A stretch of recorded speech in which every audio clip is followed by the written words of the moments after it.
Big boss live update ഇന്ന് രാവിലെ morning activity ആയിട്ട് കൊടുത്തത് നമ്മുടെ ബിഗ് ബോസിനകത്ത് നമ്മളെ ഏറ്റവും പ്രിയപ്പെട്ടവർ അല്ലെങ്കിൽ നമ്മളെ ഹെൽപ്പ് ചെയ്തിട്ടുള്ള ചിലപ്പോൾ ഒളിഞ്ഞും മറിഞ്ഞിരുന്നത് അത്യാവശ്യ സന്ദർഭങ്ങളിൽ സഹായിച്ചിട്ടുള്ള ആൾക്കാരെ കുറിച്ച് പറയാനായിട്ടുള്ള ഒരു ടാസ്ക്കാണ് എല്ലാവരും പറഞ്ഞിരുന്നുണ്ട്. അങ്ങനെ അനുമോൾ എഴുന്നേറ്റ് വരുമ്പോൾ കാണാം എല്ലാവരും അവിടെ ഇരുന്ന് കളിയാക്കുകയൊക്കെ ചെയ്യുന്നുണ്ട് കേട്ടോ. അത് പുള്ളിക്കാരത്തി ഭയങ്കര ഫീൽ ആവുന്നുണ്ട്.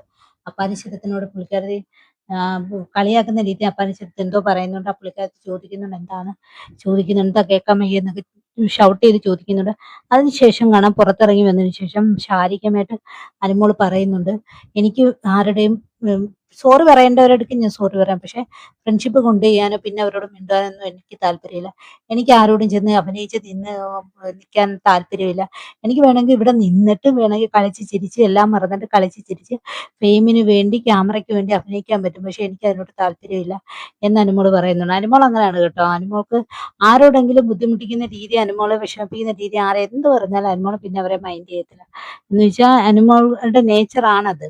കാരണം അഭിനയിച്ച് നിൽക്കുക എന്നത് അനുമോൾക്ക് ഇഷ്ടമേ അല്ല. അനുമോൾ പറയുന്നുണ്ട് ഇവിടുന്ന് ഇറങ്ങിക്കഴിഞ്ഞാൽ എല്ലാവരും അവരുടേതായ തിരക്കിലോട്ട് പോകും, ആർക്കും പരസ്പരം കാണാനും എടുക്കാനും ഒന്നും പറ്റത്തില്ല.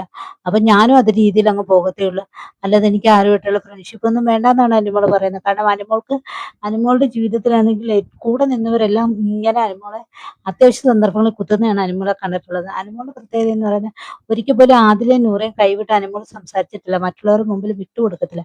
പക്ഷെ ആദിലയും നൂറയുടെ പ്രത്യേകത എന്ന് പറയുന്നത് ആവശ്യമായ സന്ദർഭങ്ങളിലെല്ലാം അനുമോളെ കുറ്റപ്പെടുത്താൻ കിട്ടുന്ന സന്ദർഭങ്ങളിൽ നല്ല രീതിയിൽ കുറ്റപ്പെടുത്തുന്നുണ്ട്. അനുമോൾ ഇനിയും അവരുടെയൊക്കെ കൂട്ടുകെട്ടിന് ചെന്ന് കഴിഞ്ഞാൽ അനുമോൾക്ക് ഇനിയും പണി കിട്ടത്തേ ഉള്ളൂ. അനുമോളാണെങ്കിൽ എപ്പോഴും പിണങ്ങി നിൽക്കും, ഞാൻ ഇനി മിണ്ടത്തില്ല എന്നൊക്കെ പറഞ്ഞിട്ട് വീണ്ടും പോയി അവരുടെ അടുത്ത് മിണ്ടുന്ന ഒരു സ്വഭാവം അനുമോൾക്കുണ്ട്.